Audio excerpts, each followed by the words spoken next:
तो अब तक हमने रेशनल और इरेशनल नंबर के बारे में ये पढ़ा था कि रेशनल नंबर वो नंबर है जिनकी डेसिमल एक्सपेंशन या तो सेल्फ रिपीटिंग हो या टर्मिनेटिंग हो, और इरेशनल नंबर वो नंबर है जिनकी डेसिमल एक्सपेंशन ना तो सेल्फ रिपीटिंग हो ना ही टर्मिनेटिंग हो। अब हम कुछ एक एग्जांपल देखते हैं, जैसे कि अगर हमारे पास एक नंबर है स्क्वायर रूट ऑफ 2 या स्क्वायर रूट ऑफ 3। अगर आपके पास स्क्वायर रूट ऑफ n एक नंबर हो जिसमें n जो है ये एक परफेक्ट स्क्वायर है, तो अगर n एक परफेक्ट स्क्वायर है तो स्क्वायर रूट ऑफ n एक रेशनल नंबर होगा।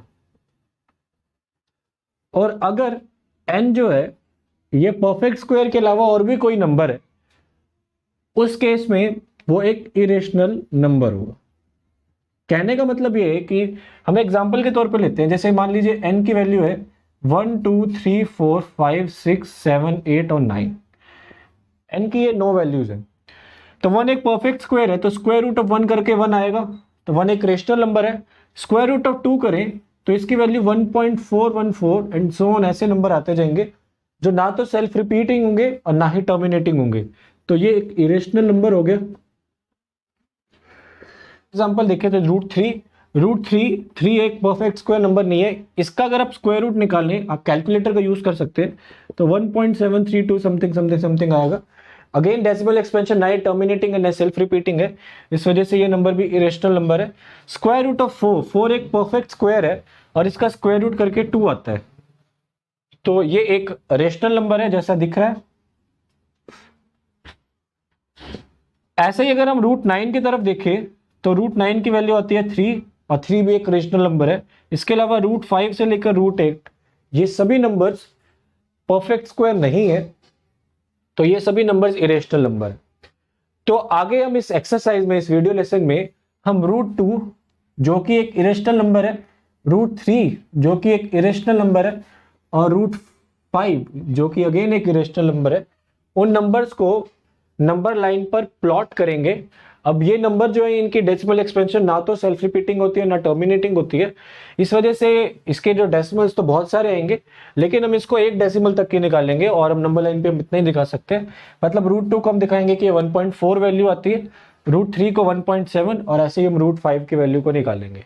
इसके लिए ज्योमेट्री का जितना भी सामान है उसकी जरूरत पड़ेगी, तो मैं आपको एक डेमोन्स्ट्रेट करके दिखा दूंगा कि आपको किस तरीके से निकालना है, और आप उस प्रोसेस का यूज करके रूट 2, रूट 3 और रूट 5 को नंबर लाइन के ऊपर आप जैसे अगर हम रूट 2 को सपोज नंबर लाइन के ऊपर प्लॉट करना है, तो इसको समझने के लिए मान लीजिए आपके पास एक स्क्वायर है जिसकी साइड 1 सेंटीमीटर या 1 यूनिट है, तो ऑब्वियसली दूसरी वाली भी 1 सेंटीमीटर या 1 यूनिट ही होगी।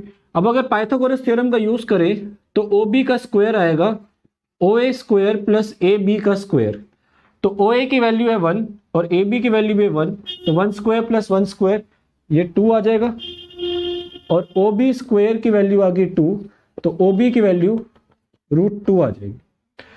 तो यहां से हम ये सीख सकते हैं कि अगर हम एक ऐसा ट्रायंगल बनाए जिसमें 1 और 1 जो है बेस बने, बेस और ये एल्टीट्यूड बने, और ए एंगल 90 डिग्री पे हो, तो ये जो हाइपोटेन्यूज आएगा उसकी लेंथ रूट 2 आएगी। तो इसी को समझने के लिए आप एक नंबर लाइन बनाइए जिसपे 0 और ये मान लीजिए 1 है, तो इनको नाम दे दीजिए ए और बी, तो आपके पास एक 1 सेंटीमीटर का बेस तो आ गया। फिर उसके बाद इस O पर एक 90 डिग्री का एंगल बना दीजिए। तो 90 का एंगल बनाने के लिए आपने जितनी सेंटर के ऊपर रख के जितना भी एक कर्व लगाया है, तो O के ऊपर रख के आपने जैसा ये कर्व लगाया है उतना ही कर्व खोल के आप दोनों तरफ आर्क्स को लगाइए। फिर जहां जिस पॉइंट पे आपने आर्क लगाई है उतना ही कंपास को खोल के दोनों तरफ एक और बार आर्क लगाइए, तो ये जो एंगल आएगा ये 90 डिग्री का आ जाएगा। सो 90 डिग्री का एंगल आने के बाद इस O से 1 सेंटीमीटर पे इसको कट कर दीजिए और इसको यहां से ज्वाइन कर लीजिए।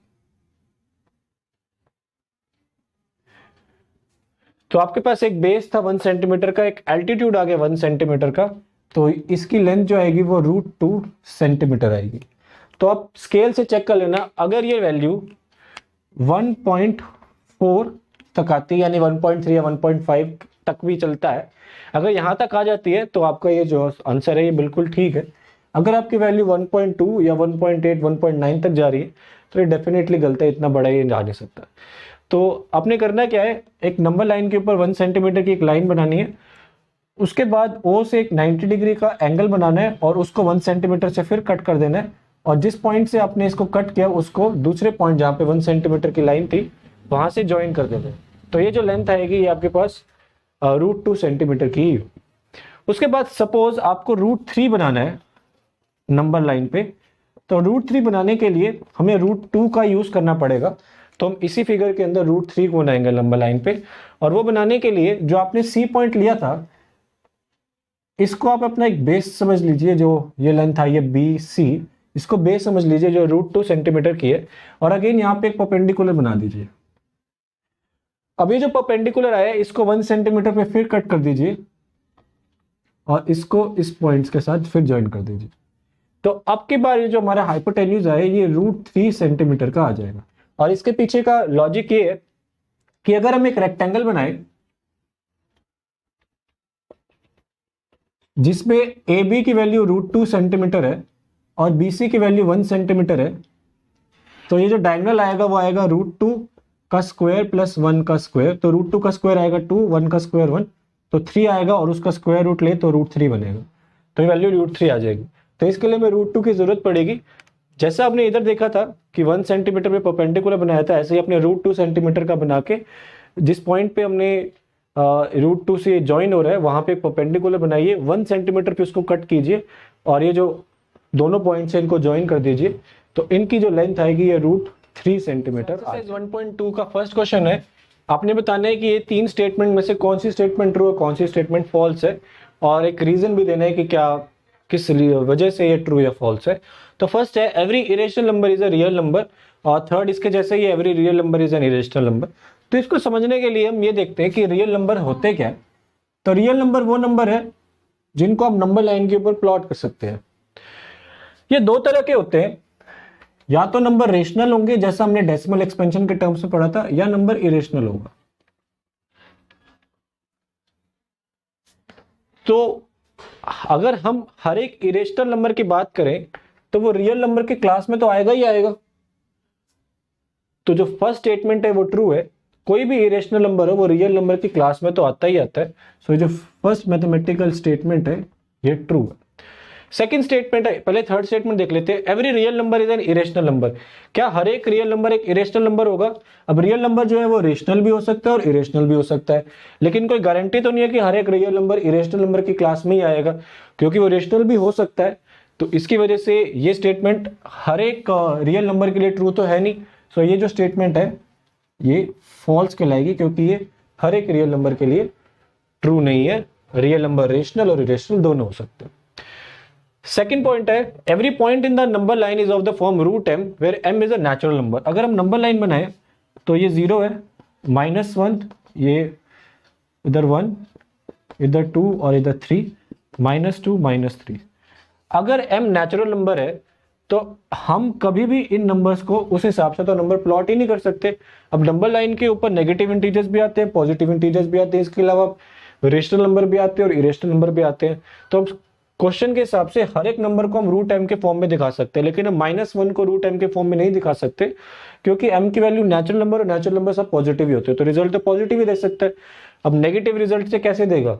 तो ये जो स्टेटमेंट है ये हर पॉइंट के लिए ट्रू नहीं है, तो ये स्टेटमेंट फॉल्स की कैटेगरी के अंदर। सेकंड क्वेश्चन है are the square root of all positive integers irrational if not given example. ऐसी चीज को हम वीडियो की स्टार्टिंग के अंदर ही कवर कर चुके हैं कि अगर स्क्वायर रूट के अंदर नंबर जो है से n लिखा है, अगर n एक परफेक्ट स्क्वायर है तब उस केस में स्क्वायर रूट ऑफ n करके जो नंबर आएगा तब तो वो रेशनल होगा, और अगर n परफेक्ट स्क्वायर नहीं है तो उस केस में जो नंबर होगा वो रेशनल नहीं होगा, वो इरेशनल होगा। एग्जाम्पल के तौर पर अगर हम नंबर लेते हैं से √64, सो √64 को हम लिख सकते हैं 8 का स्क्वायर, स्क्वायर से स्क्वायर रूट कैंसिल 8 आ जाएगा। तो हमने स्क्वायर रूट के अंदर एक नंबर को लिया, लेकिन वो नंबर तो रेशनल आया।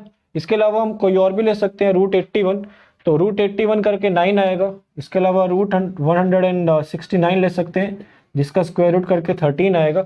ऐसे आप जितने भी नंबर लेंगे जो परफेक्ट स्क्वायर के अंदर आएंगे वो सभी नंबर्स रेशनल होंगे। लेकिन अगर हम परफेक्ट स्क्वायर के अलावा अगर कोई और भी नंबर लेते हैं तो वो इरेशनल की क्लास में आएंगे। तो आपने सिर्फ इस चीज का ध्यान रखना है कि रूट n के अंदर अगर n परफेक्ट स्क्वायर है तो नंबर रेशनल होगा, अगर n परफेक्ट स्क्वायर नहीं है तो उस केस में वो नंबर इरेशनल। अब जैसा हमने वीडियो की स्टार्टिंग में रूट 2 और रूट 3 को नंबर लाइन में प्लॉट किया था, ऐसे ही हमें रूट 5 को भी नंबर लाइन पे प्लॉट करना है। तो रूट 5 को नंबर लाइन पे प्लॉट करने के लिए हम समझ लेते हैं इसको पहले। मान लीजिएगा आपके पास एक रेक्टेंगल है जिसका बेस 2 सेंटीमीटर है और एल्टीट्यूड 1 सेंटीमीटर है। तो अगर हम इसको डायगोनली अपोजिट पॉइंट्स को ज्वाइन करें तो ए बी सी एक ट्रायंगल बन गया जो एक राइट एंगल ट्रायंगल है। ये 90 डिग्री का है। तो ये 2 सेंटीमीटर और ये 1 सेंटीमीटर का। सो अगर ए बी की लेंथ को निकालें तो ए बी स्क्वायर इक्वल होगा A C square plus B C square के। तो ए सी का स्क्वायर करके आएगा 2 का स्क्वायर, बी सी का स्क्वायर करके आएगा 1 का स्क्वायर। तो ए बी की वैल्यू आ जाएगी रूट 5, 2 स्क्वायर प्लस 1 स्क्वायर 5 और उसका स्क्वायर रूट करके 5 आएगा। तो इसके पीछे लॉजिक ये है कि अगर हम एक ए बी बनाए यानी एक लाइन बनाए 2 सेंटीमीटर की और इसमें ए या बी इन दोनों पॉइंट में से किसी एक पर 90 डिग्री का एंगल बनाए तो ऐसे बन सकता है। इस ए के ऊपर हम 1 सेंटीमीटर से एक कट लगा दें और इसको नाम दे देते हैं से सी।